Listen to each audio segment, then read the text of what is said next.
le monde, traversez-vous des moments difficiles ces temps-ci? Par peur d'être rejetés ou blessés, beaucoup d'entre nous construisent des murs autour de leur cœur et vivent dans la solitude, sans même pouvoir dire « je souffre ». Mais s'il vous plaît, souvenez-vous de ceci, il y a un pas chaleureux qui brise ces barrières épaisses que nous avons érigées et qui s'approche de nous au plus fort de notre quotidien le plus douloureux. Alors qu'il quittait la Judée pour se rendre en Galilée, Jésus a dit qu'il devait passer par la Samarie, Jean 4,4. L'expression « devait passer », en grec, édei, n'indique pas une simple nécessité géographique, mais une nécessité divine, un dessein qui devait s'accomplir selon le décret de Dieu. Jésus a délibérément traversé la Samarie, un lieu que les Juifs de l'époque évitaient rigoureusement. C'était un plan d'amour irrésistible pour aller à la rencontre une seule âme, abandonnée par le monde.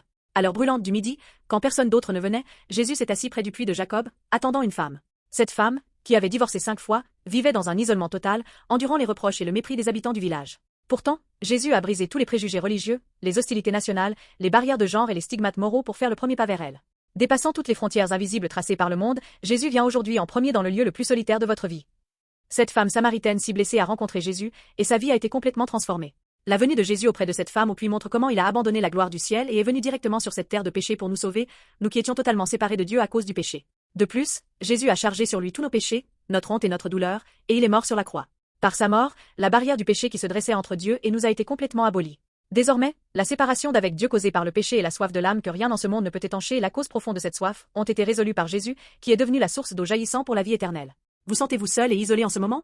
Êtes-vous découragé, pensant que « personne ne comprend mon cœur » ? Errez-vous dans la soif de la vie? Même si le monde vous juge et trace des frontières autour de vous, Jésus brise toutes les barrières et se tient près de votre puits en ce moment même.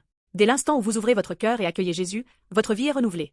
Je vous bénis pour que vous croyiez en Jésus-Christ aujourd'hui et que vous passiez une journée bénie en recevant le vrai repos et l'eau vive éternelle en lui.